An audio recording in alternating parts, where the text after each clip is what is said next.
Okay, go for it. All right, great. Thank you very much, Matt. So I would like to call our meeting to order. It's 7:15 p.m. Julie, would you do roll call, please? For Barbara Dayton, Here. Dave Conlon, Here. Tim Frazier. I know we have Tim, I just can't hear him. Pat Braban, Here. Amy Rivera. Here. Okay, we got everybody. Great. Thank you, Julie. Do we have a flag to put up for the Pledge of Allegiance? Yes, we do. Great. Thanks, Matt. And so if we could all rise to the Pledge of Allegiance at this time. I pledge allegiance To the flag of the United States of America and to the republic for which it stands, one nation, under God, indivisible, with liberty and justice for all. Thank you very much. Nice to be here with everybody this evening. We were in executive session beforehand, reviewing some personnel and safety matters. To start the meeting this evening, we'll be having a student council report, I'm happy to say. So will our students, and I believe Mr. McCormick is here too, if you guys want to start us off this evening, that would be great. Okay, I'll be brief because I want them to speak. So good evening, everybody. This is Mr. McCormack, and I am their advisor for student council. And the kids, I'm going to let them speak, but I'm going to try not to say too much, but they have really done an incredible job, and I am extremely proud of them and what they've done. Last week, my class was quarantined, so they were able to step up and really show what they've been going through all this time, and how they've been able to do it has just been really great to see. So I'm going to let, who wants to start? Brian or Lila or Jonathan? Who's starting first? Lila? Okay. So I'm going to mute myself, and thank you for having us. Hi. So adding on to what Mr. McCormack was saying, yeah, I felt like since he's been out this week, it's allowed us, especially Brian and Jonathan and I, to really work together to help keep this going. And I know it's been really hard this year trying to do this and have fun, but it's really been fun to be able to hang out with everyone and work together to create such an amazing council.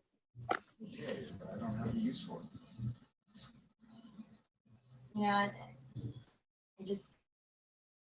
Thanks. Bri, you want to tell us a little bit about what we've actually been doing? I'm PARP. Sure, start with PARP. All right, so for PARP, since that we can't do really a lot of parents as reading partners now, we now do it so that students and parents can now watch their teachers read their own books. And that's where we as student council come in, which we record the teachers reading books by grabbing a camera and recording them reading it. And then we get videos and then we edit it all together. And then we have a teacher reading a book, which is pretty good. Like Miss Winter here has read a book before. And she's not the only one. There's been a bunch more teachers that have read books before. There's been a wide variety. And not just teachers. Some students have been volunteering to do it too. But we're already like halfway through and we're trying to get as much as we can in. So what Brian is referring to is we've been helping out PARP. So Mrs. Vickers we've kind of changed PARP this year due to the fact that we can't be so close together. So we made it so the kids can tape themselves, or teachers can tape themselves reading a book so you can see it through the video. And we have a library of it. Probably about 20 people have done it so far. We're extending it through April. we think that it's going to be a nice thing to have during testing season.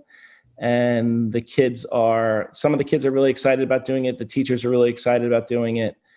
And so that's what we're doing for PARP. We'll let Jonathan or Lila, you going to finish up with our announcements?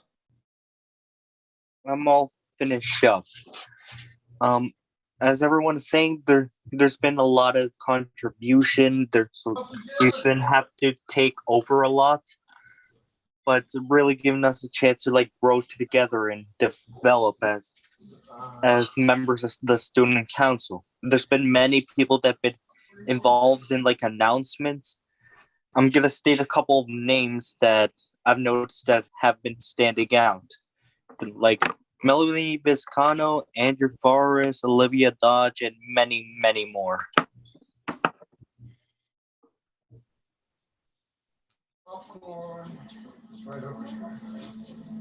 So, and the last thing we're looking forward to hopefully opening this up a little bit more. We're going to now have our meetings will be, with a few of us will be live together on Fridays. And we've been doing everything through Google Meets and communicating through our Google Classroom. So, we're looking forward with the new schedule. We had to change it around a little bit, but we're looking forward to having all to be together and hopefully, getting some dances together or whatever you and the state and world is going to allow us. We appreciate all of your support. Oh, thanks, Mr. McCormick. We're so glad that you and the student council are able to still be functioning right now and finding. Excuse me, I'm sorry. Someone has some background music or noise going on. Can they please shut that down? Thank you. Okay, thanks, Matt. Yeah, a hard time to be organizing activities as a student council, but it sounds like you guys are doing the best that you can now, and that's great to hear about the PARP and being able to watch people reading stories. That was always such a fun time, especially the nighttime one, going to school with your kids and they're wearing pajamas or whatever. And, it's always so enjoyable hearing people reading stories. So it's great that you have such good participation with that. And hopefully you will this spring be able to organize some fun activities. I will keep my fingers crossed for you guys because you seem like a really gung-ho group that wants to make things happen. And we really appreciate your being here. Does anyone have any questions for the student council, for board members or administration?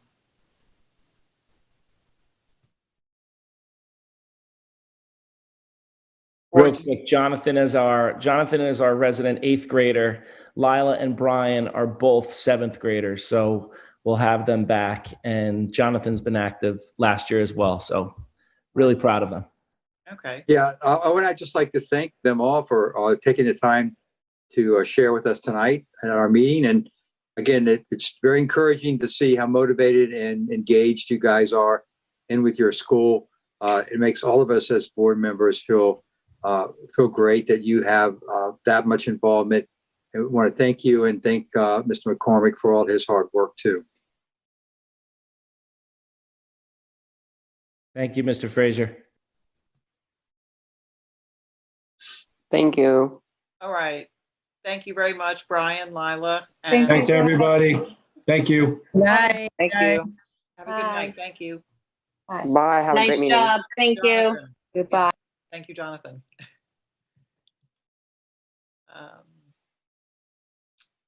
Okay, we have some items of recognition coming up next this evening. Deb, would you like to go over that? Yes, we received a donation for the 3rd grade robotic kits. As you know, under COVID, our students cannot share. There's a gentleman, Timothy Crook and Kevin Hogan from TenCom. They are local on Long Island, and they have been helping several school districts out with technology. And this was an area that we felt a need, and they were very gracious in donating $6,000 so that every student in 3rd grade would have their own Lego robotics kit. So we thank them publicly for that. The other donation came from the Tyler Project. It's local. It's in honor and memory of a student. And when we told them about the program we wanted to bring to spring school, Megan's Law, and some child abduction prevention programs and child abuse prevention, even violence prevention, they were just very happy to donate $5,000 for that program, and we want to thank them. Even though the program was done virtually, it still impacts our students, and in my opinion, gives them the confidence to come forward when there's something that doesn't seem right to them, whether it's about themselves or about a sibling or a cousin or a neighbor.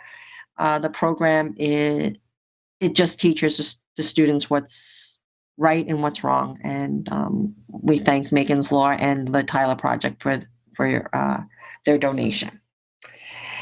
And last but not least, we are recognizing both of our nurses, but one of them in particular is retiring. Deb Girardi is with us tonight. She has been a school nurse at Spring School for 21 years.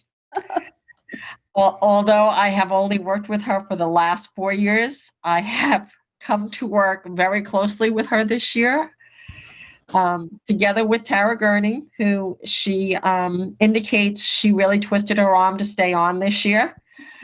They have navigated memo after memo from the CDC, from New York State Department of Health, from the Suffolk County Department of Health regarding COVID. They have set up systems and spoke to countless parents and staff regarding when to quarantine, when to isolate, when to return to school. Each day they have tracked those who have been tested and their results and when they can come back on site. They've organized the district's testing program when we tested on site and became trained to be able to do that. By the way, they set up a brand new office this year. It's one of the first offices to be renovated. And they set up a quarantine room all during a pandemic. They smile when they get to do what they call real school nursing, eye exams, hearing tests, checking immunization records, and talking with students about their health and about being healthy.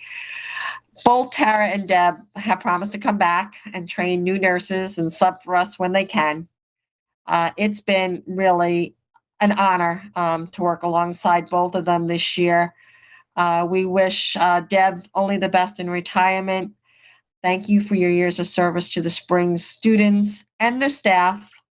And we definitely look forward to you coming back to help us out because you have been a great asset for 21 years, but particularly this year with everything that was new on your plate. You really rose to the occasion, and I can't thank you enough. So on behalf of everyone at Spring School, happy retirement. Thank you, guys. It's been a great 20 years. That's all I can say. Challenge, but Hey, great. Deb. And thank you all for all your support.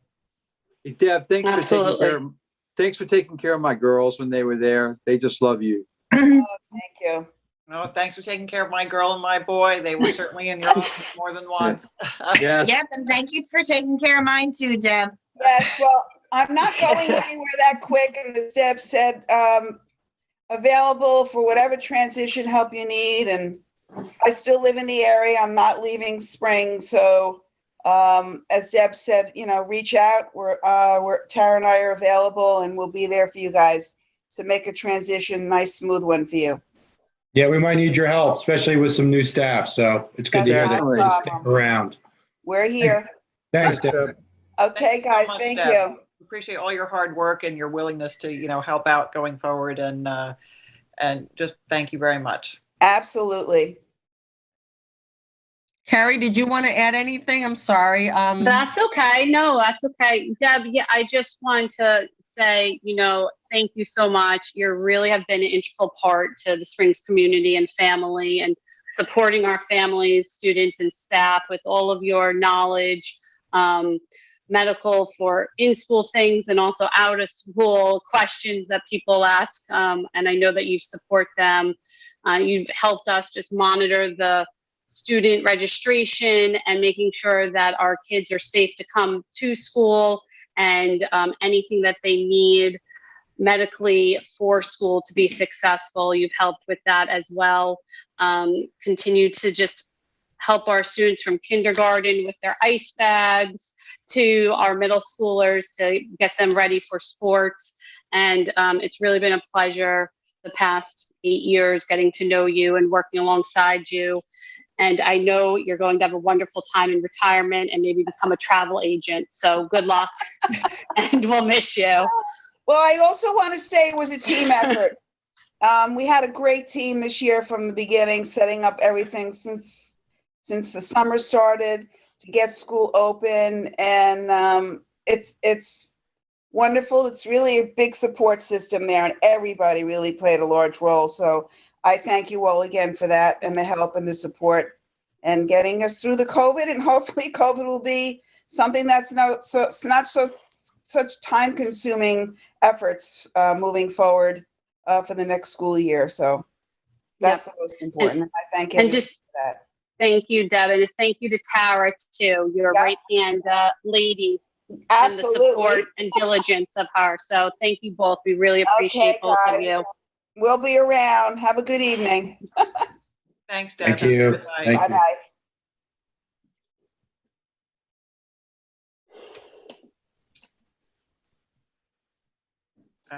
Okay, moving on. We have a presentation on our capital project. We have Mary Nats from Park East here and Jim Whiting from BBS. And we have John Longo also? Yes, we do. See him? Okay. Oh, hello there. Okay, looking forward to hearing what's the latest.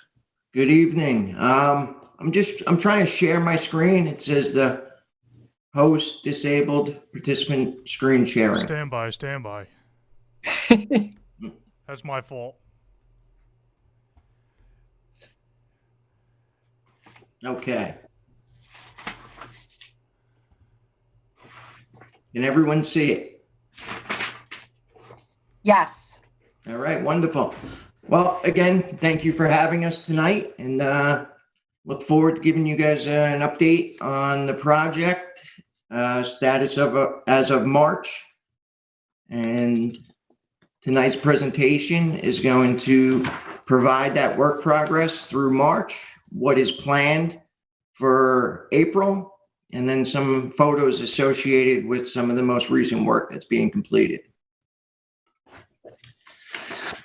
So starting with the work scheduled for March, they're continuing with the brick for the gym, about 65% complete to date. Installing brick on the classrooms, south classrooms, that has been completed already. Building the parapet walls on the gym roof. Again, that item has been completed. Installing block sealer on the walls. That's about 40% complete. Installing partition wall track in the gym. This is for the dividing wall that will separate the gym into two areas. And that track is about 85% complete. Installing piping and roof drains for the gym.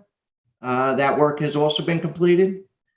Finishing roofing on the lower roofs, that has been completed as well. Installing a new switchgear and transformer. Both of those have been delivered and installed, and we're planning to do the switch over to permanent new power over April break. Install rooftop HVAC units. 100% of the units have been rigged onto the roof. About 65% of them are completed with the piping and wiring associated with them. So the projected work scheduled for April, plan to complete the brick for the new addition. We're projected to be complete with that brick by mid-April. The weather has really taken a toll. We're still looking good as far as schedule, but any of the time we made up, we've lost a lot of that time due to the inclement weather. Continued priming painting rooms and door frames. So this is the first step in the painting process. It's called block filler. It fills all the voids. And they're about 75%, again, projected to be completed with the painting by the end of April. Finishing roofing on the gym. This scope is projected to be completed the beginning of April. This scope also has been delayed due to weather, but we think in the next week or two, we'll get back on track. Hooking up the HVAC ERV rooftop units for the gym. By the end of April, we project having those units 100% wired, piped.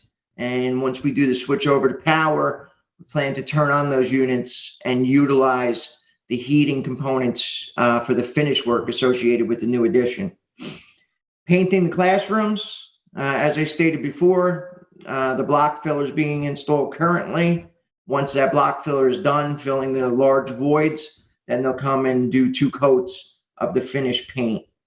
We project that to be completed by mid to late April.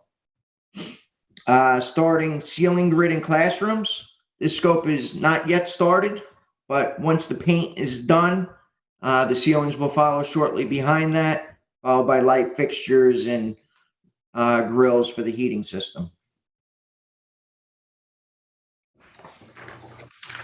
All right, so these first photos is some brick. The left photo is the alleyway between the new and existing gym. The new is to your left, looking at the photo. To the right is the existing gym area.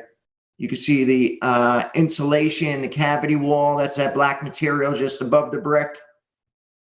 The right photo is the upper portion of the gym. You can see the new TPO roof.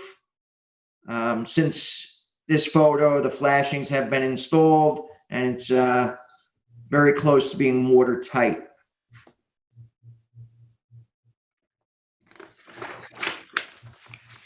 All right, here's some brick south walls for the classrooms. Left photo is in the new courtyard, which was created by the new classroom addition. The right photo is also the courtyard, just looking from the opposite direction.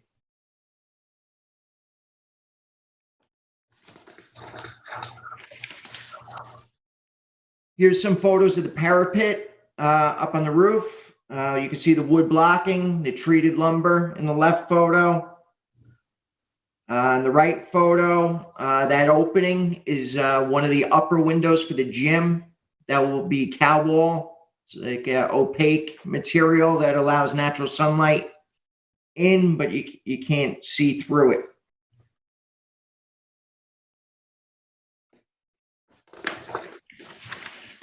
Here's some of the blocks, sealer or filler. Both of these are typical classrooms. Again, this is the first coat that gets applied, and then the finished paint will follow behind that.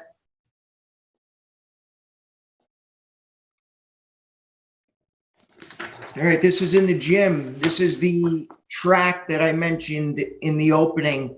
This is going to support the dividing wall that separates the gym into two areas. If you look in that left photo, the center upper portion is the physical track that will support that dividing wall.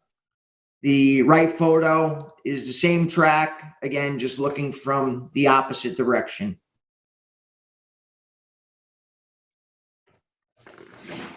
All right, here's some roof drains in the gym. Left photo, you can see 2 roof drain bodies and then some roof drain piping.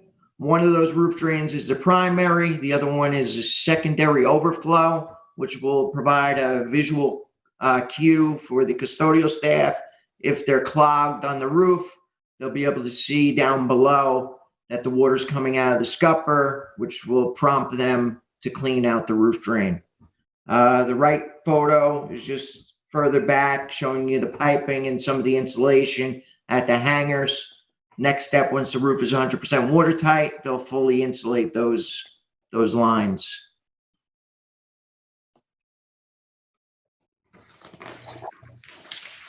Here's some photos of the new TPO roof. In the foreground of the left photo, you can see the gym rising up above the roof line. One of those, that's a new ERV unit, the gray unit sitting up on the curb. The right photo is curbs and a pipe portal, and that will eventually house one of the heating units for that area.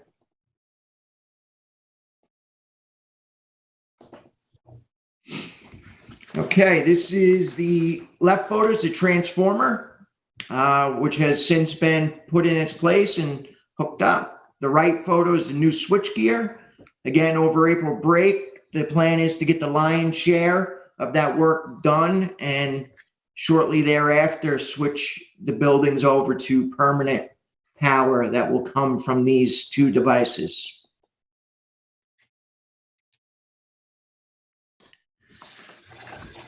These are some more of the HVAC ERV units up on the curbs. As I stated before, I think they're about 60, they're 100% installed sitting up there. About 65% have been wired and piped in. Again, shooting for the end of April to turn on these units and get some heat within the buildings. And that was the final slide. Any questions or comments?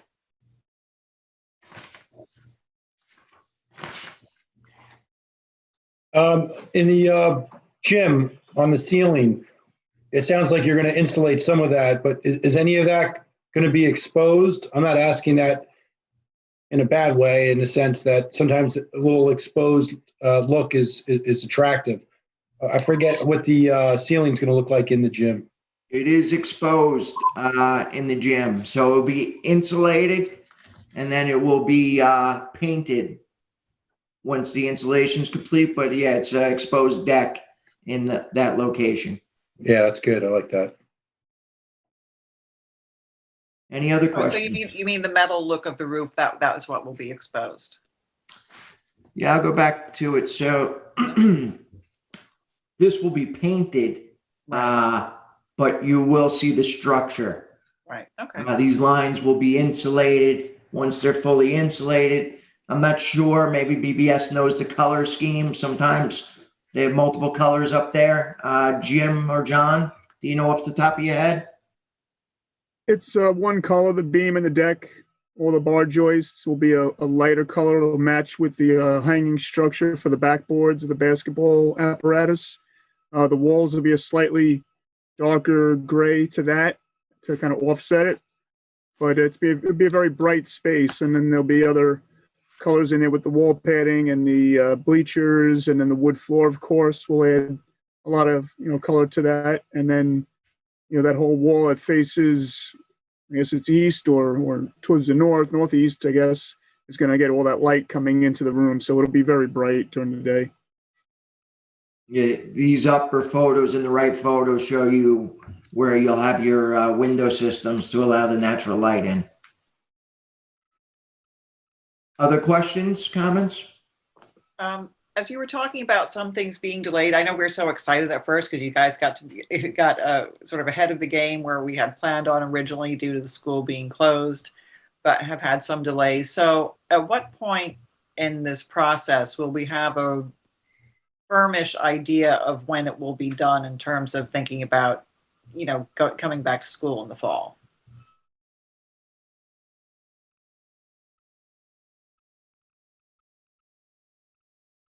Did we lose Derek or did everybody lose me? Still here. Okay. I can hear you.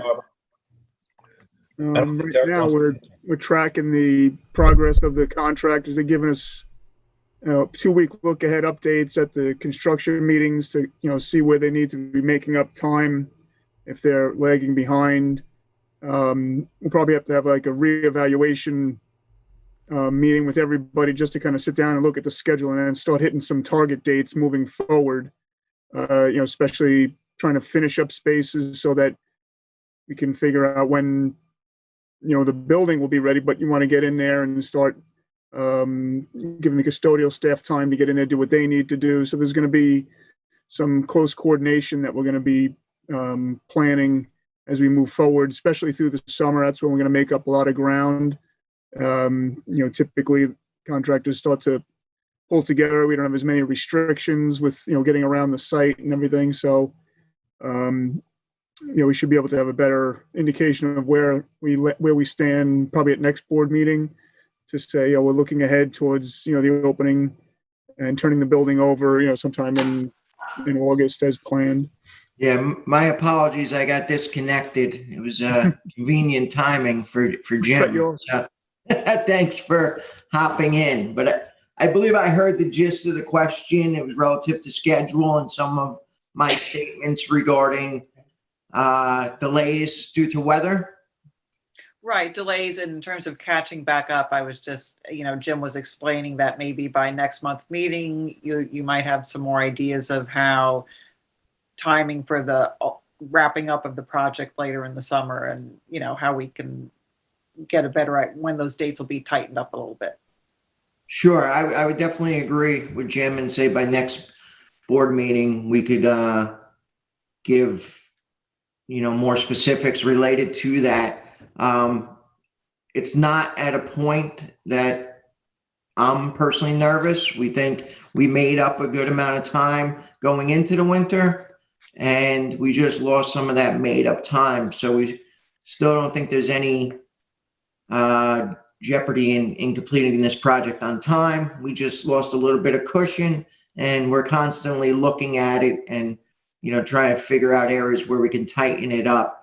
The district afforded the contractors some opportunities to work in areas that weren't scheduled to be done until this coming summer. So all those little pieces, really help when we start losing days. Some of those efforts that were taken by all parties early on the progress, make up for delays like we're having currently. Okay, thanks, Derek. Does anybody else have any questions? Barbara, do we want, while we have everybody with us, for them to explain a couple of the change orders and allowances that you have further down on the agenda? Oh, yes, that would be a good idea, Deb. Sure, and I'll take that up, Ms. Winter. Thank you. So on later on in this evening's agenda. Oh, by the way, good evening, everybody. It's very rare that I'm sitting here for a half hour before I get a chance to speak, but here we are. Further down in tonight's agenda under finance, there's going to be a couple of items that we are recommending for the board's action this evening. And the first one has to do with the additional supplemental field drainage that we have previously reviewed with the business office. That had to do with slow draining soils and percolation rates and additional design capacity required. So that item is being recommended as an allowance disbursement, and also receipt of a credit from the contractor for work that was bid on that is not required as part of the finished construction. So at the end of that scenario would be a $35,000 change to the allowance line item budget. There's also another item for the windows, the replacement windows, which are the Anderson windows. As part of the bid for the project, the initial construction bid, we received a contract credit from the contractor of approximately $11,000 and change to change the look of the windows. However, what we failed to recognize was that the openings that these were going into, they're going up against adjacent existing green frames and things like that and woodwork. So we went back and we analyzed it and we prepared a couple of renderings for review. And it was determined that the best look for the replacement windows would be just a plain white sash, which is the movable, operable part of the window, with a green frame and a green sill pan, which is what the window sits into. So from the $11,000 credit we received, that would be a $5,000 upcharge. So we still have a positive cash flow of that item of $6,000. And then the other item has to do with the switching over of the power, as Derek was discussing over April break. Your building is on a generator which controls various things, including your servers and security and networks and things like that. So as part of the construction project, we had built in a what we called a temporary generator allowance, because we didn't know how long the contractor's duration was going to be. So we put in a $15,000 earmark of money, which is already accounted for in the awarded contracts. After reviewing that with the contractor, he believes that that cost is going to be $10,000. So we're going to be recommending an allowance disbursement of the $10,000 against the $15,000 allowance line item, again, which would yield a $5,000 positive cash flow for that item, which would not be tapped into anymore. So that $5,000 would go back into the overall pot of money for the bond. Coupled with that was we also put in an allowance for PSE&G fees. That's always a wild card because, you know, as many phone calls as we can make and dialogues that we can have with them, we never know if and or what they're going to be charging for the upgrades and the swap outs of the services. So we placed in the contract, again, this is an accounted for awarded sum of money of $5,000 for the PSE&G fee component. As it turns out, we will not be requiring that sum of money for PSEG. However, when we were further analyzing the existing switchgear and equipment in the basement, and if anybody's been down there, it's pretty much a spider web of piping and things like that. So your existing generator, which is going to be replaced over the spring break, had conduits and wiring attached in certain locations where we need to now remove those in order to manipulate things that are going on down there in the basement. Some of them were actually not code compliant. So in negotiations with the contractor, we had negotiated with him that he would do that work for the sum of $5,000, which was the savings from the PSE&G, even though that that effort to remove and relocate that equipment cost him more than that for the sake of keeping the project moving from his point of view and being able to do all these things over the April break. We're recommending that the credit of the PSEG fee of the $5,000 be utilized to relocating all of the things in the basement that need to be moved. All that means is that there's no change in contract value to the contractor. It's still within the guidance of the awarded contract that was approved by resolution by the board. And those are the three items that we're putting up for your consideration for this evening. You also have the bid award for the telephones too. Excuse me. Yeah, that was a separate agenda item. I'm sorry, Ms. Winter. Yes, we've also vetted the telephone bids. I don't want to say ad nauseum, but yeah, it felt like it was ad nauseum.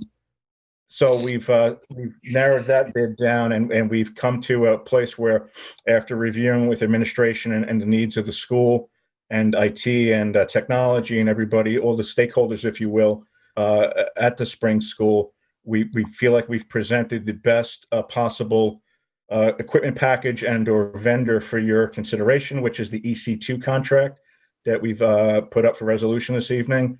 And that the great news about that is that we had an earmarked sum of money of upwards of $150,000 in the overall bond scope for this work, and we're getting it for close to half of that fee.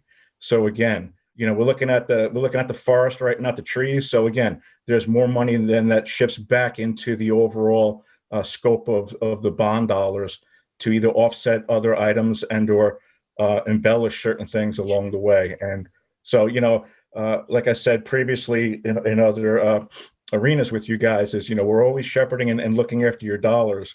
And this is just, you know, another way where we're able to, along with the storage shed bid, where we were able to recoup upwards of, you know, $40,000 on that bid from what we had allocated.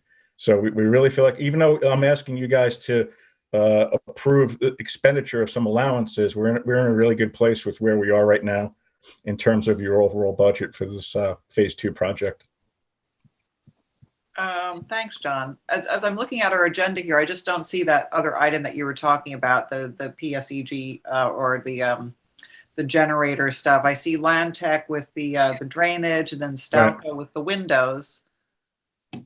Is the other one something that we need to approve?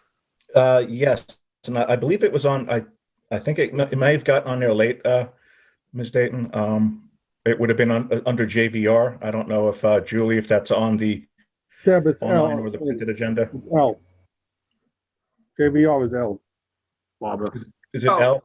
Ed Date Services. JVR building addition, interior renovation, change order. Barbara, I think you're looking at a previous version of this evening's agenda. Okay, I'm sorry there. I had just opened this before, but let me get. Yeah, I'm looking at the same agenda, Barbara. As me? Yep. Well, let me go back to refresh board doc. The item was put on this evening before the board meeting started. Oh, okay. Mr. Henry had sent it to me before the board meeting started. So if you go into board docs, it's actually currently in board docs. We had been working through the afternoon, guys, to be able to get you guys some of these things for this evening. So I apologize if some of them got into there late. It's not customary that we operate this way. It's just that with spring break coming, and we're not going to have the benefit of being in contact with with you guys and with another meeting. We were working. You got it there, and it's doesn't matter what time it gets in, as long as it gets. I know. I mean, all you got to do is look out the window and see construction doesn't stop. It just keeps moving forward. So we're trying to keep ahead of it for you. John, do you have a lead time on those windows now that we finally made the change order? Yeah, unfortunately, Pat, as is expected, somehow miraculously 3 to 4 weeks becomes 4 to 5 weeks when you go to sleep and wake up the next day. Right now. Yeah. So the day after the decision was made, Pat called it. What? Excuse me. Pat called it. He said it wasn't. So I can offer you this. The day after the decision was made to go with the selected window option, the order was placed.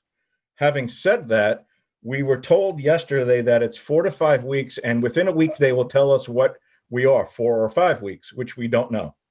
So we went back to the contractor, understanding that we're missing the spring break probably by 5 days. Unfortunately, they have committed to doing window replacements in the evenings and on the weekends if need be, to be able to get the work done. Just to keep the project moving, which I think is a good thing. So we don't have to wait for another break. The whole point of this, and again, it's like I was referring to with the speed of everything, right? We missed it by a week, but it's not the end of the world. It can just get done off hours and on the weekends, and we'll catch up to it. It's nice that they're going to do the weekends and weeknights. That makes a big help for you guys as well. Getting everything done. Yeah, and I think that's a testament to the contractors' willingness to keep it on task. Right. Good call. Yeah. So those items will appear, I guess, down the line on this evening's agenda. Is there any questions specific to any one of those items? And I know it was a mouthful. Some of you may have been hearing about some of those for the first time. But again, understand this, that even though it's board, the board is approving the allotment, I will say, of the allowance dollars, it does not increase the contractor's awarded contract at all. It's still within the framework of the awarded contracts for each and every one of them. So that's what the end game is, that, if we take credit here and we apply it to an extra there, that at the end of the day, we're still right where we want to be in the sweet spot of the budget. Right. Understood. John, I appreciate that. I know we give you a hard time whenever we go over budgets and unexpected things come up. So it's nice to know you're telling us when we're getting credits and all that, and explaining what the credits are from. Because we always beat you up when we're overcharged, but we don't talk to you. We don't, congrats. Thank you for showing us we're saving money. Pat, remember that for the next meeting. Well, no, I'm just saying, it's important, No, I appreciate that. And look, I think you guys do know we work extremely hard at protecting your investment here. It's not an easy task. Derek and Jim, I have been doing this for a very long time. And I think I used the analogy of the circus ringleader, prior.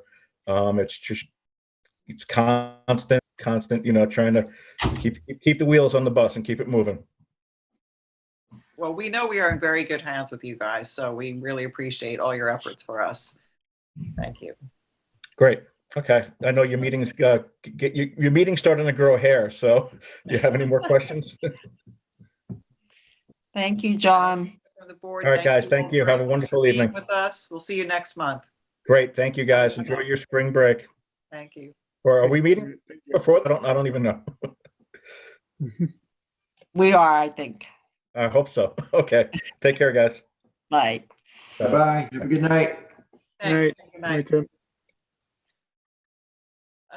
Okay, well, it's great to see how we're coming along with that. Deb, are you doing a COVID-19 update? Yes, I have a very short update, and we have Allie here, Alejandra, to interpret it. So since our last COVID update, which was March 1st, which immediately followed the February break, we quarantined 3 classrooms, 2 due to students, and 1 due to a teacher contracting COVID. Originally, by our governor's orders, we were collecting the number of staff who were vaccinated. That order has been rescinded, and the responsibility now to keep track of those who have been vaccinated falls to the Department of Health. A new order from the governor requires state and public employers to provide 4 hours of paid leave for each vaccination dose. The Springs Board of Ed has afforded our staff that ability. We currently have about 60% of our staff vaccinated. We still have a number of staff looking to be vaccinated, but we think this is very positive. Another change issued this past week by the New York State Department of Health is anyone 2 weeks post-vaccination are not required to quarantine if asymptomatic after they have traveled, or if they've come in contact with somebody for COVID. So both of these are brand new. They go for staff as well as other employees. If you're employed by another employer, they will be going by these regulations as well. Allie, you just want to do that in Spanish for us? Buenas tardes, les voy a traducir lo que acaba de decir sobre lo que están haciendo de COVID. Desde la última reunión, que fue el 1 de marzo del 2021, siguió la última reunión que siguió inmediatamente por las vacaciones de febrero. Pusimos en cuarentena a 3 aulas o salones. 2 de esas clases fueron debido al de los estudiantes y una fue por un maestro que salió positivo. Originalmente, por orden del gobernador, estábamos recopilando la cantidad de personas que estaban vacunadas o fueron vacunadas. La orden no, entonces la responsabilidad ahora cae en el Departamento de Salud y ellos están recopilando la información. Ahora la nueva orden requiere que los empleadores o estatales y públicos le proporcionen 4 horas de licencia pagada por cada dosis que obtengan a los empleados. La iniciativa de Springs le ha brindado a nuestra personal esta capacidad. Actualmente, vacunación de nuestro personal es aproximadamente 60%. Todavía tenemos varios miembros del personal. Otro cambio también emitido la semana pasada por el Departamento de Salud del Estado de Nueva York es que cualquier persona después 2 semanas de vacunación no tiene que ponerse en cuarentena si está asintomática y ha estado en contacto con alguien que salió positivo o si ha viajado. Entonces, si viaja y ya ha tenido la última dosis de la vacuna 2 semanas antes, entonces ya no se tiene que poner en cuarentena. Thank you, Alejandra. Okay. You're welcome. Deb? Yes. Okay, that was a short COVID update, like you said. So at this time, it is time for public commentary number 1 on any of the items of board business that we have up, of personnel, finance. If anyone wanted to call into LTB right now with a question on any of those, you feel free to do so. We will wait a minute, see if anybody calls in. And as of right now, we have 0 callers. The phone number is up on the screen, and I know that the line is open because I've tried about 5 times. So again, we'll just wait a minute, and I'll let you know. Okay, thank you.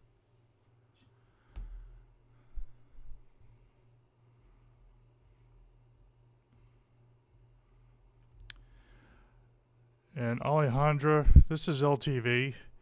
You were very broken in your audio. I don't know if you want to sign out and sign back in. I don't know how good your connections are, but you were very rough and broken on your audio. Julie, while we're waiting here for a minute, in terms of protocol here, can I do the, where am I? So we're talking about the finance and the change orders. Do those need to be read out separately? I would do each change order separately so we could get a resolution for each of them, because sometimes they have to be documented. Yep, okay. Well, it does not seem like we have anyone calling in at this time, so if we can go ahead and move on to personnel items. Carrie? Sorry, I just had to unmute. Hi, good evening. So personnel items, A is the retirement of Miss Girardi, our school nurse. B is the resignation of Tara Gurney, our part-time school nurse. C is the resignation of Suzette Davis, full-time bus driver. D is the appointment of Maria Palagucci as a provisional senior office assistant. We're very excited to have her on board. E is the 4th amendment to Mike Henry's contract. F is the leave of absence for employee 1623. G is the leave of absence for employee 2047. H is the leave of absence for employee 2075. I is FMLA leave for employee 1861. Sorry. J is FMLA leave for employee 1809. And our leave of absences and FMLA are some of our amendments and changes to dates, just so the board is aware. K are the salary advancements for Ms. Havlick, Ms. Moorhead, Ms.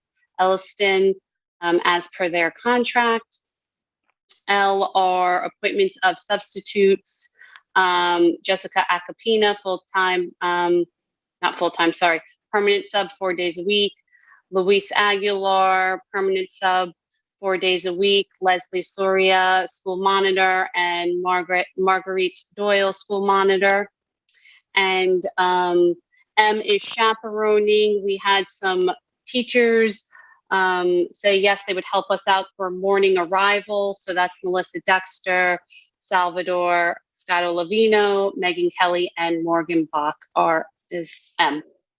Are there any questions on personnel?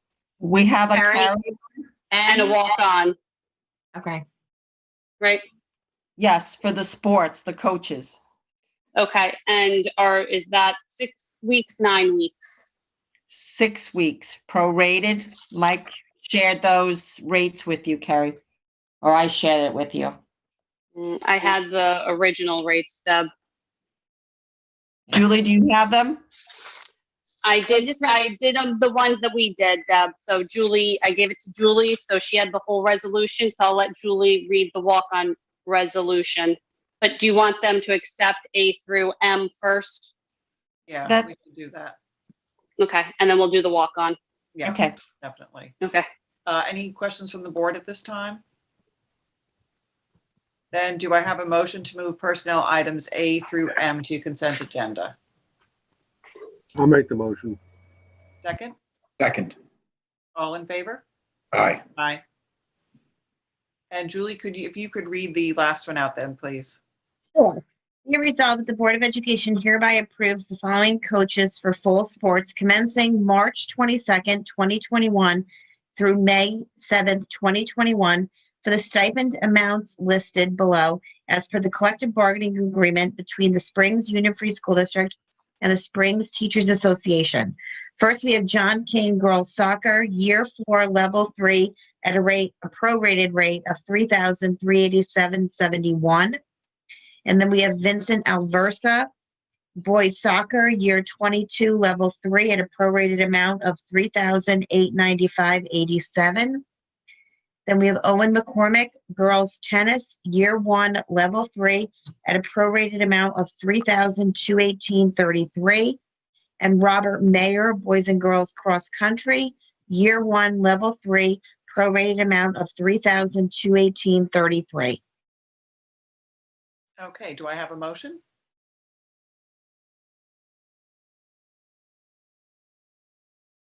I'll make a motion. Second? Second. All in favor? Aye. Aye. Thanks, Julie. You're welcome. Thanks, Jules. Okay, moving on to finance information. Mike, where are you? There you are. How are you? Yeah, I'm good. So the first items in section 8 of finance are the appropriation status report through February 28th and the revenue status report through February 28th. In section 9, the finance items, you've got item A, warrants for February 2021, which are the list of all the disbursements we made for February. Item B is the claims audit report, which is from our claims auditor for February. Item C is a budget transfer, which was to kind of clean up. Actually, we had additional charges for the TransFinder service, so I had to move money within the transportation budget lines in order to cover that bill for the TransFinder. Item D, we've been holding off a lot of the budget transfers to clean things up, and this is to clean up, and basically it's mostly all of the salary codes because of where staff ended up landing versus where we had originally budgeted for them.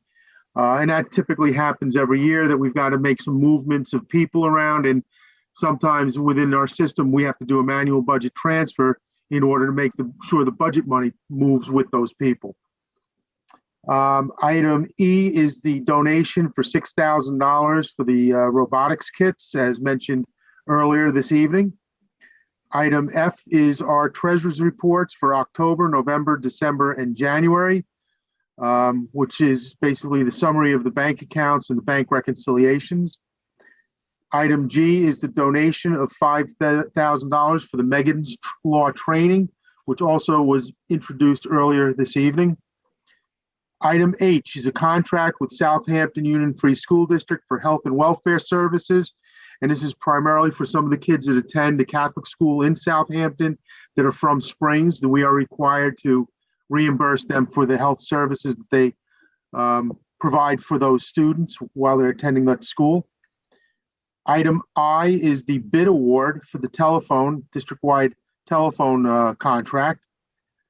Item J is change order for Land Tech Group, the $35,000 for the drainage, which is the net of the additional drainage cost minus reduction in the sidewalks that were not necessary to put in. Item K is the change order to Stalco for contract GC1, and that's for the window trims for the dark green trims around the windows. Item L is a change order for JVR, which covers the temporary generator, and that's a net number of $10,000. It also includes the PSE&G credit that gets transferred over to JVR to cover some additional work for JVR. Item M is a contract for Ed Data Services. We're putting this in.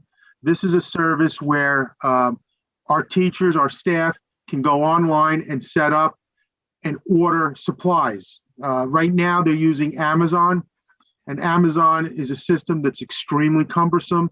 We get the invoices over in the business office, and essentially, Kelly and Julie have to re-enter every line item all over again because it doesn't mesh in with our accounting software. Ed Data Services does have that ability. What nice thing about it is they're looking at streamlining the program. It will save time. Like I said, it streamlines the purchasing process. It also, the supply line items that they have are at a much more significant cost reduction than what we can get through Amazon. It's a guaranteed compliance with all of the state bidding regulations. And I think that's pretty much it in a nutshell. I think East Hampton uses the program, and several other school districts around Suffolk County. I've spoken to a few people who do use it, and the business officers are extremely pleased with it because of that seamless integration where they can set it up on a web-based system, and it would send, for instance, Julie as the purchasing agent, a message that there's a requisition out there, and she can approve it and send it through, and we can then bring the data into Envision so that it's all within our accounting system in all the detail we need. Question about that, Mike. Will that facilitate things where people like not including the shipping in the amount that they, put in for a purchase order, which I noticed in one of the claims audits, and I feel like that's happened occasionally before. I mean, not a lot, but will that help resolve that issue too? Yes, it should definitely help resolve that. There are features within it that will calculate the shipping, and so it'll automatically include the shipping into the purchase requisition. And again, it all carries over into the purchasing system. Okay, thanks. Does anybody have any questions at this time? The other thing I wanted to mention is this service, you have to pay for the subscription it's a $3,450 annual subscription for the use of this. But we will save that subscription. It's still more of a savings. It's significantly more of a savings. Yes. Okay, great. Good to hear. We like saving money. Me too. So do I have a motion to move finance items A through H and then item M to a consent agenda? Motion. Second? Second. All in favor? Aye. Aye. Okay. All right, we'll go over the bid and the change orders then. Be it resolved that the Board of Education, this is item I for the telephone system, be it resolved that the Board of Education hereby awards base bid number EC-2 district-wide telephone replacement to Forerunner Technologies Incorporated in the amount of $71,544.44. Do I have a motion? Make a motion. Second. Okay, all in favor? Aye. Aye. Regarding the drainage item, number J, whereas the Springs Union Free School District, the school district, awarded a contract to Lantec Group for site and athletic field contract on the Phase 2 bond projects at the Springs School, and whereas the Springs School District's architect and construction manager recommend a change order to utilize the contract allowance in the net amount of $35,000 to the existing contract allowance for site construction required to be performed in addition to the work set forth in the contract with the district. Now therefore be it resolved that the Board of Education approves change order number 2 to the site and athletic field contract with Lantec Group to use $35,000 of the contract allowance, thereby resulting in no change to the contract of $3,516,800. Be it further resolved that the Board of Education hereby authorizes the President of the Board of Education to execute the allowance change order number 2 on behalf of the Board of Education. Motion? I'll make the motion. Second. Great. All in favor? Aye. Aye.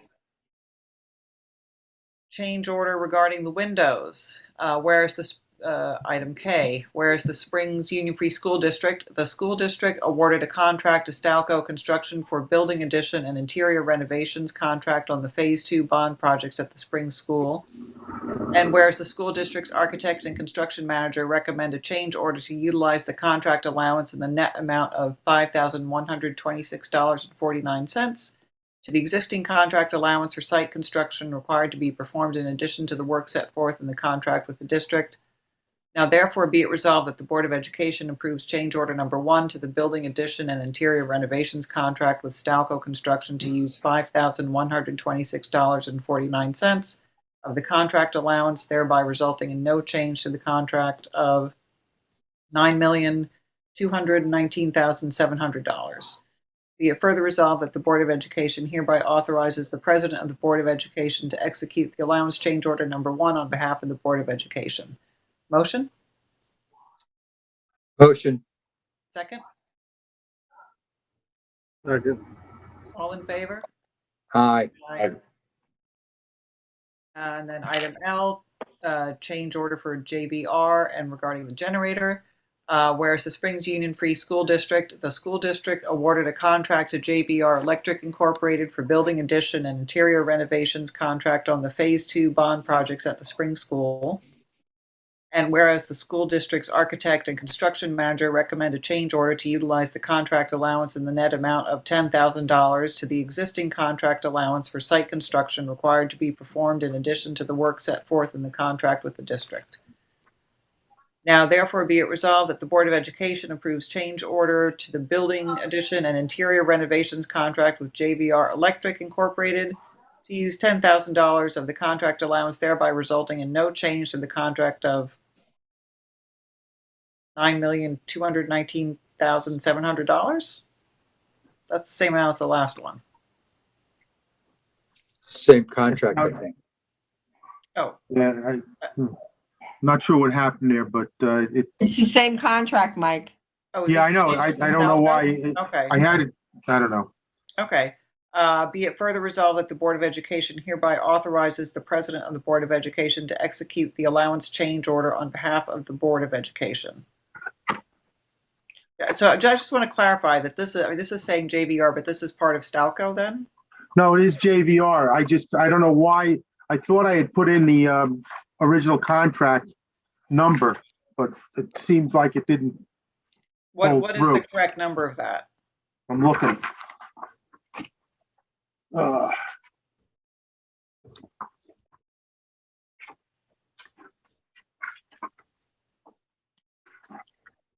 Yeah, you need the JVR original number, Mike.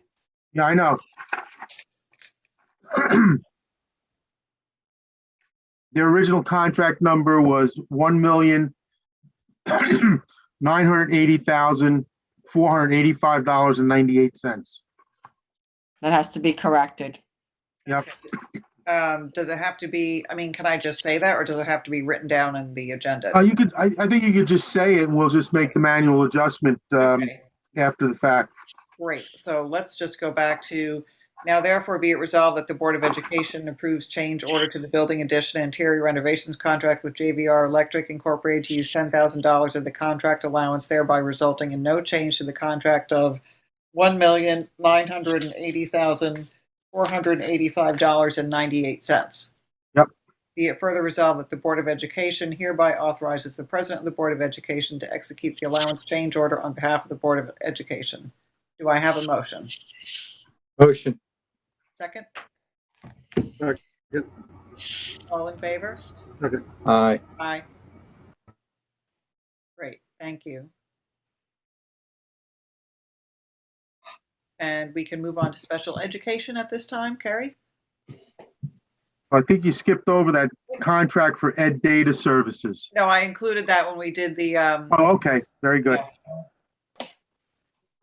Special ed recommendations for this month. We are in the midst of annuals. So we had a few annuals. Well, the majority of those were annuals, and a few re-evals and a couple initials.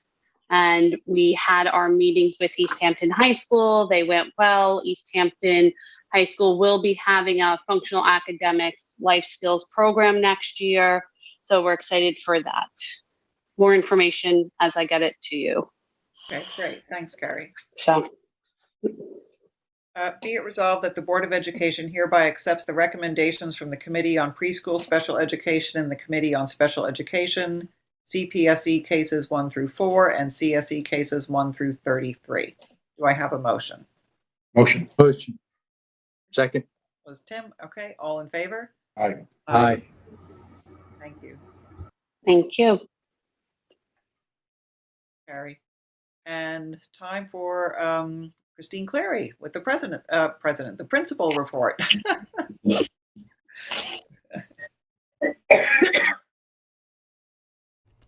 You're Oh, muted. you're still muted. Christine, you're muted.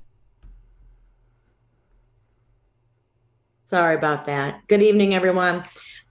Just a quick report. We returned back to in-person learning 5 days a week, starting last week. Wednesday was our first Wednesday of the year back in person, and overall, it was a smooth transition. The plan that we put forth for early arrival worked very well. Parents took advantage of dropping their students off at 7:45 and filling up the gym and the commons room with about 85 kids, socially distanced. And that really took the edge off of the car line. So overall arrival and dismissal was very smooth last week. And we had everybody in school in their seats by 8:25 a.m. So that was a positive. We upped the amount of staff that are supervising the students in the gym and the commons room. And we also rearranged the staff that we currently had working car line up at the SYA building as well as in the main building. And we had some extra people jump in and help out, which was really great. And because of that, we really had sort of a smooth entry to the day, and also the same with dismissal. Speaking of dismissal, we started to stagger dismissal in order to keep the social distancing amongst the students. We didn't want everybody running out of the building at the same time. So we staggered it by about 2 to 3 minutes, first dismissing Project Most Bus, and then dismissing walkers, and then car line, and then buses as they come in. And that also seemed to be organized pretty well. We do have the Project Most bus has to leave by 3 o'clock because that's a double run. That's Route 8. It circles back and then does Route 8 drop off. So there is a little bit of an early dismissal for the kids going to Project Most. We are trying to get the kids from the outbuildings, SYA and portables, up to the front as soon as possible so that they don't miss a lot of instructional time. But once sports starts, the sports bus will also leave a little bit early, so that will cut in a little bit to 8th period as well. And that is something that we kind of deal with every year, even when it's not a global pandemic. I want to thank all the staff. They've been incredible. They welcomed the kids back with open arms on Wednesday. Just surveying some of the kids, K through 8, all the feedback was really positive. They were very happy to be back. And it really, for the first time, it felt normal, and it felt really good to see everybody learning and sort of in place. And the teachers were extremely supportive, even though their schedules changed yet again. They were very flexible. And again, we're working with them to tweak some of the other issues that have come up. For instance, the bell schedule. We are probably going to increase the amount of transition time between periods, because what we figured out was that with the kids staying stationary and the teachers moving around the campus, they require a little more than 2 minutes to get from point A to point B, especially if their program is on a cart, like art and facts and music and, a couple of other science, a couple of other programs. So we might change the internal schedule a little bit as we go forward. Other than that, it was a great return to the 5 days per week. And we got a lot of nice feedback from the parents as well, as far as the smoothness of arrival and dismissal. One of our grows where we would like to see things improve a little bit, we'd like to see more of a police presence on School Street for our arrival and dismissal. As you know, it gets very hairy at the corner of Old Stone Highway and School Street. When the police were involved, we were able to shut down School Street and have that as a secondary drop-off location. But without the police presence, we really can't do that. So Maria Mondini's been helping out doing crossing guard duties. We're really in desperate need of some crossing guards. Everybody's sort of been out there. It's been all hands on deck. Making sure that it is safe with kids and parents crossing over that front driveway. And while car line is dropping off and the buses are pulling in, it's a lot of activity in a couple of central locations. So we would like to increase the police presence. We have been in talks with East Hampton Police Department to do that. And we have another meeting on Wednesday. What else? And that's really it. That's where we're at with returning to school 5 days a week. And we'll keep you posted on any changes. And of course, we'll let the parents know. The parents were wonderful as far as following the new directions and taking advantage of the early drop-off opportunities. And that's helped tremendously. There was also an uptick in bus ridership, which helped a lot too with congestion. Okay, good. That all sounds very positive for trying to get things back on track. So that's great. Thank you. Now, regarding New York State testing. Oh, boy. Yeah. So this is really starting to heat up. I don't know if you've been following, but the federal government last month announced that all the states will go forward with state assessments.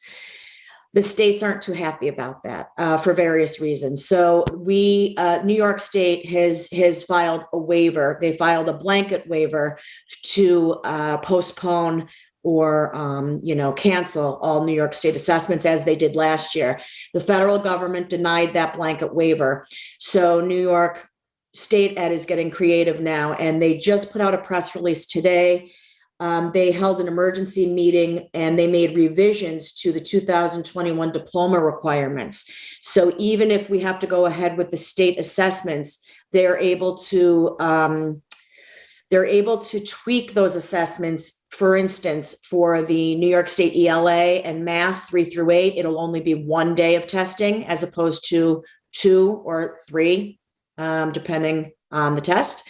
And the New York State science test at grades 4 and 8 will only hold the written part of the test as opposed to the performance-based test as well. And they're looking to also abbreviate some of the Regents exams. They're also looking to waive the Regents exams at the high school level. And, so they're trying to get creative if they do not get a waiver approved from Department of Ed. And we will see. We are planning for the state assessments. Space is our issue. We will probably have students that opt out stay home that day. And we may also have to go to remote learning K through 2 in order to use those classrooms for the overflow, since there's no more time limits on the state tests. So, we're going to try to be creative and do what we have to do. And the state has at least said that the assessments, if they go forward, will not be tied to any performance. So it will not be tied to teacher performance or any other of the ESSA requirements. The assessment results will only be used for to see about learning loss related to COVID and student learning. So we'll keep you posted. We're planning on having the assessments now, but anything could happen between now and the first test is supposed to take place April 20th. In a way, it seems like this is really a year where you want some kind of assessment to know where people stand. And so if they get sort of canceled again this year, is the school planning to do any sort of in-house assessment, or is that just something that's ongoing all the time? Barbara, that's something that's ongoing all the time. We have our assessments, our STAR learning, which we do every 10 weeks. And we also do, various other in-house assessments, because we're always taking the temperature to see where the kids are and what interventions need to be put in place in order for them to, to get the skills. But the only problem with the state test right now is that usually you're looking for growth over time. And that's going to be a really tough one, considering how this has evolved because of the pandemic. So, I mean, I pretty much they negated everything that a test really helps them determine. So it sounds like to me it's just going to be an exercise in getting back into the habit of taking state tests. I don't know how much good information you're going to gather from it at this point in time. Even if they use it as a benchmark, I think that would be unfair. So I don't know. It's just tough no matter how you look at it, whether it's statistically or looking at the validity of it. I think it's much better to look inwardly in-house and really gather information based on what kids know and don't know and how they've grown over time. Yeah, and that's part of the debate, Tim, is what will these results actually show? Will they, are they accurate? Are they not? There's been so many inconsistencies in the learning for each individual child. Right. And we've been lucky, we've pretty much had uninterrupted learning at Spring School, but there are many schools around the state, some of which have only been remote and some kids don't even have internet access. So it's tough with all the inequities. So I think they're trying to figure it out. And we'll do the best that we can with whatever they decide. Right. Well, of course you guys will certainly do that, but just an unfair situation all around on both sides of it. So, we'll cross our fingers and hopefully, hopefully they'll postpone them again. We'll see. Well, or the state will be really clear about how they're using this test and what it means for each school district, and because I don't want them to be vague about it, because then parents will take all kinds of their own perceptions about what it really means. Yeah. And I think our parents need to have confidence in the fact that we're really providing a process for our kids in the middle of a very difficult situation.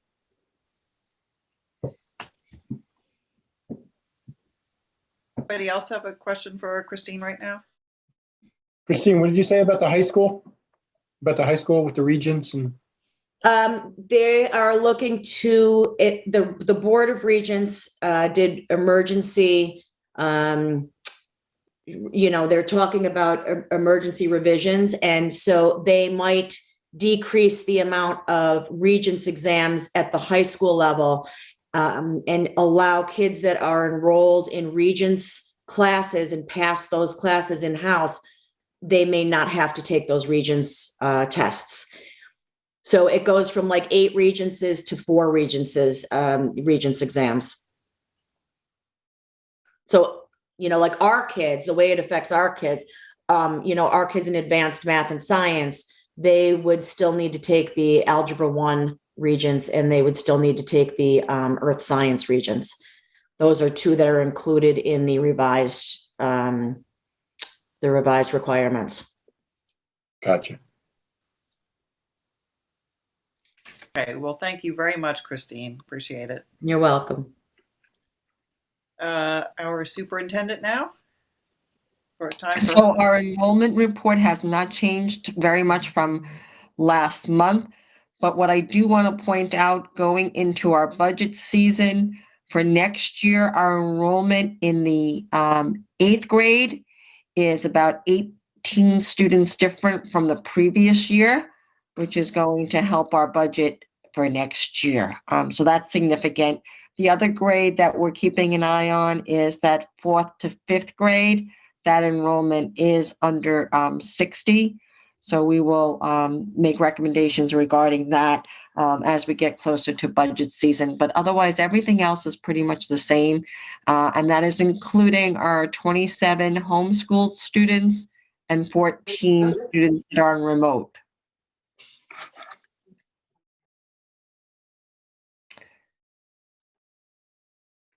Any questions on enrollment?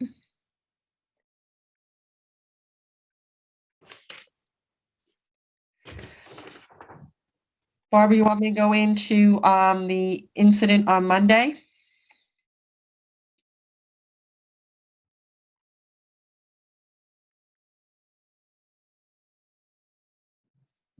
Barbara? Yes. Okay. Yes. All right. So on Monday afternoon, as you all know, we were contacted by the local police at 3:16, and it was dispatch that notified myself that there was a robbery at the general store. That's the way it was reported to me, and the suspect was on foot and to lock down. I explained that we had buses loaded and parents sitting in cars. I called a lockdown, which probably should have been a lockout. All staff and students, even the students outside, were escorted back into the building and locked down. Students that were in the SYA were locked down.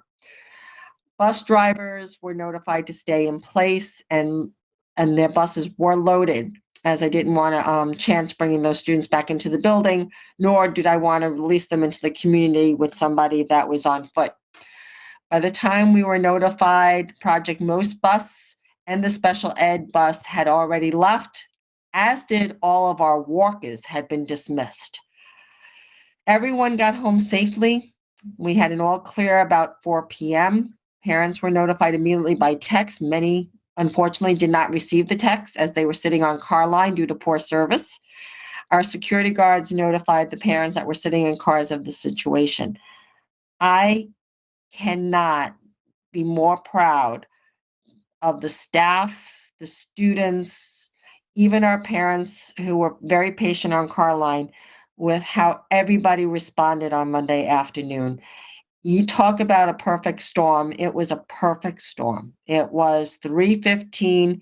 It was a change of shift for the police department. Our regular officers, neither Officer Tola or Officer Aversa, were on duty at the time. They know our building. They know our procedures. And they were not there at the time. I would like Alexandra to just translate this part briefly for our parents to understand what occurred. And this is all we know at this time, everybody. We have not been updated. Les queríamos informar sobre lo que pasó el lunes pasado. El lunes por la tarde no nos fue tan bien como en la mañana. La policía local se puso en contacto con nosotros a las 3:16 para notificarnos de un robo en el Daily General Store y que el sospechoso estaba a pie y que teníamos que tener un cierre de emergencia.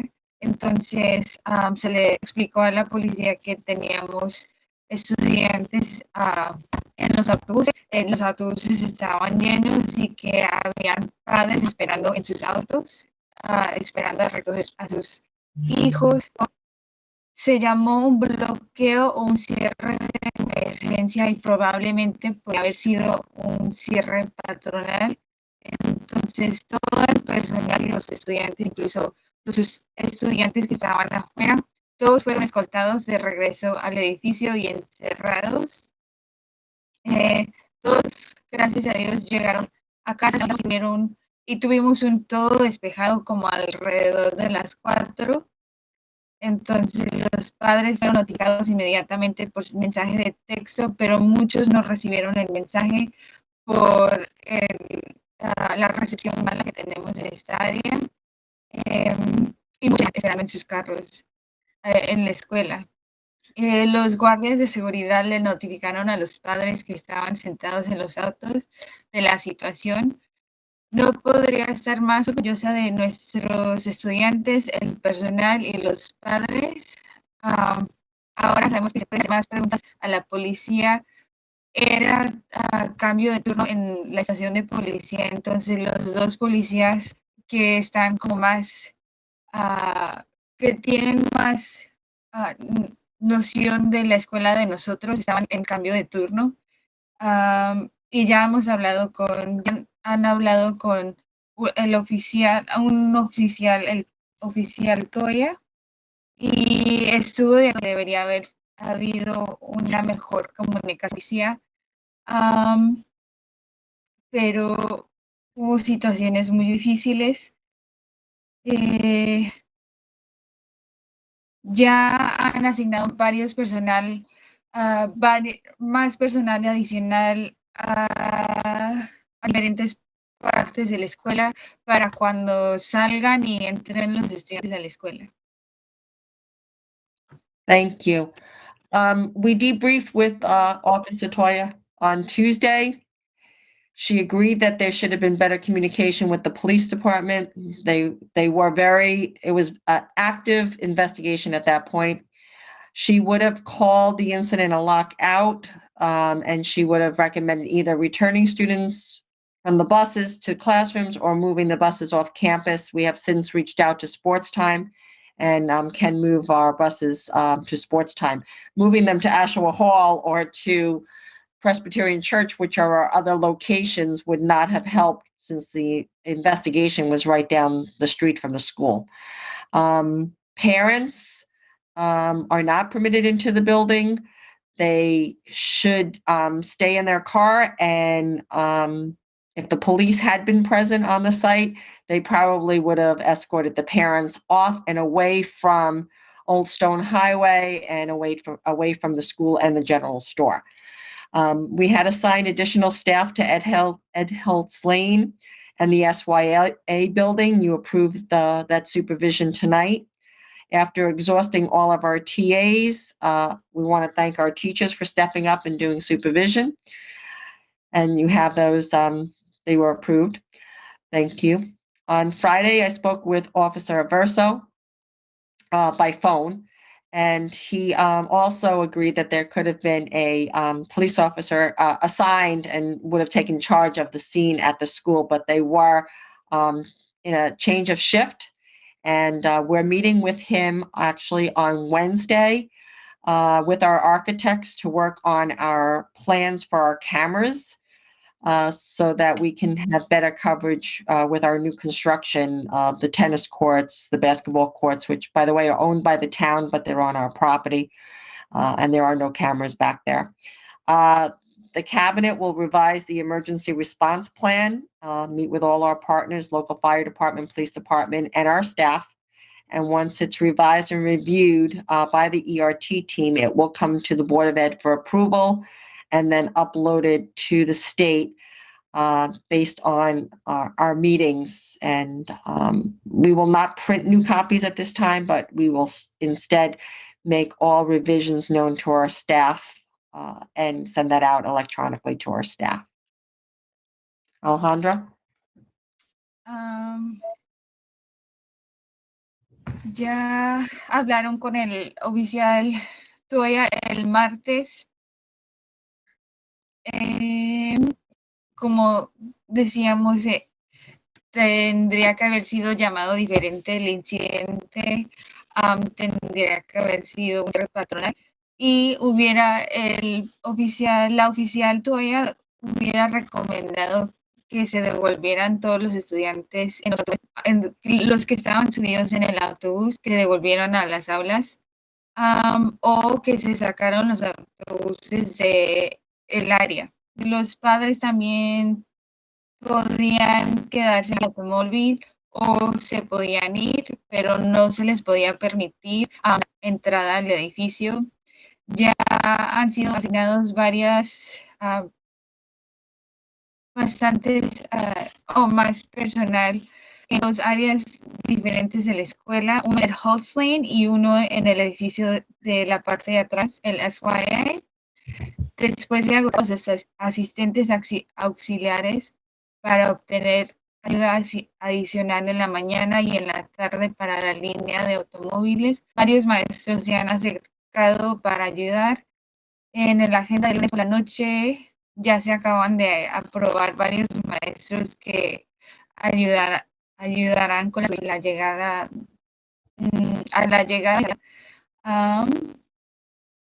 de los estudiantes. El viernes se habló con el oficial Aversia por teléfono, quien dijo que la llamada de bloqueo era difícil. Cualquiera de las dos llamadas habría sido correcta. Lo más importante era que estar alerta y que se asegurara el edificio y mantener a todos a salvo. El gabinete va a revisar el plan de respuesta de emergencias y se reunirá con todos los socios, el departamento de policía, los bomberos locales y el personal. Una vez que se ha realizado el nuevo por el equipo, se le enviará para la aprobación a la mesa directiva y se cargará en el estado.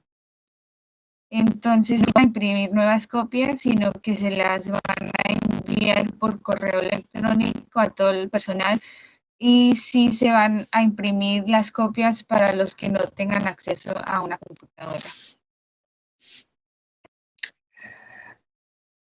So we learned a lot and we still have more work to do, but again, my thanks to all the staff who really acted very quickly and to our parents and students for their cooperation.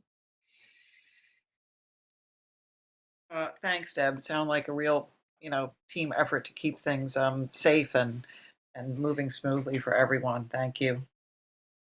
Of course, our perennial concern is the lack of our cell phone service at the school. I mean, trying to email parents sitting there on car line away from the school, not knowing what's going on, using texting as emergency communication. It's ridiculous that it's so tough on our own, property. It took me a couple of times to get the text out to all the board members. You're the group that I want to get the information out before you hear it from the community. And depending on where I was standing, the text didn't go through. So thank you for that report, and for Alejandra también for also for translating. We can move on to old business, which is approval of some minutes.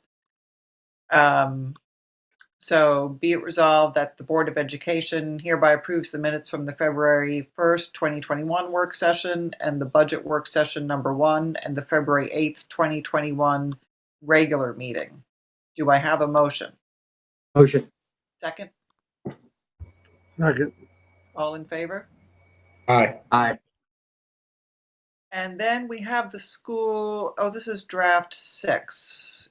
Are we going to look at that? We should have both 5 and 6 there, Barbara. Right, so we had just talked about 5, which, do we want to see what building says next, what the construction says, since they felt that they would have a better idea next month of our time frame, or do we like this and we should go ahead with approval here of number 5? Approve number 5 was the one that we just spoke about that still allows for superintendent's conference day on the 7th and 8th. Right. This calendar is slightly different than East Hampton in that East Hampton is returning to school on the 8th. Right. And their superintendent's conference days start before Labor Day. But we would be one day behind East Hampton, starting with students on the 9th. All the vacations are the same for those parents who are concerned about Christmas break, February break, April break. These are all the same as East Hampton's, and they don't change depending on which calendar you choose. The real difference in the two calendars is giving ourselves a little bit more time with construction. I don't have a date that this has to be adopted by. I have checked with Julie if she knew if there was a date that the calendars have to be adopted by. So you could wait. So far we agree that we like the 5th, but if they think they might have, timing a little better handle on it next month, which we discussed, I mean, do we just hold off on approving this since we're not obligated to do so at any certain time? Does anybody have a thought on that? If you wanted to approve a calendar, you can make an amendment next month to it if you had to. If you wanted to go ahead and approve it and then make an amendment next month if it need be, but you have to. I say we amend it, like this one, it's not on the 9th.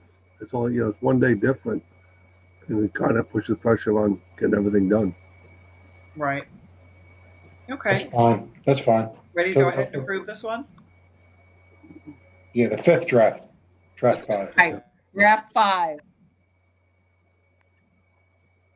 All right, great. So we'll go with draft 5 then. Although we don't actually have to approve that, do we, Julie? No. Yeah, you do. You have to make a motion in a second. You do have to approve the calendar. Okay, just say the school, do I have to say what draft it is or just the school? No, just say, you want me to read the resolution? Oh, sure, if you got one there. Okay. Be it resolved that the Board of Education hereby approves draft number 5 for the 2021-2022 school calendar. Would anybody like to make a motion? Motion. Second? Second. All in favor? Aye. Okay, good. Great. Probably just as well you read that, I probably would have said 2020, 2021 by accident.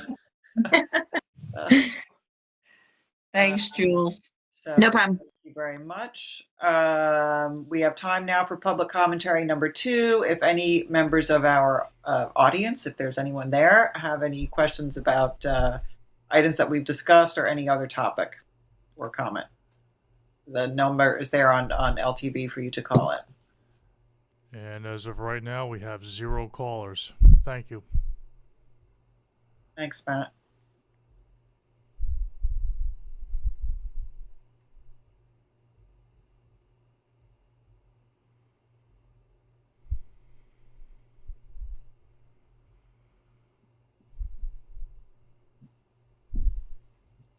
And still 0 callers. Still 0 callers. Oh boy. All right. Well, hopefully that means we have covered everything to everyone's satisfaction, and there's no information that anyone needs at this point. So on that note, do I have a motion to adjourn the meeting? Motion. Second. Second? No? Second. Seconded. All in favor? Aye. Aye. Great. Thank you very much, everyone. We have a work session and budget workshop number 3 on March 22nd. I will see you all then. Okay, have a good night. Thank you. Good night, everyone. Bye. Good night. Thanks.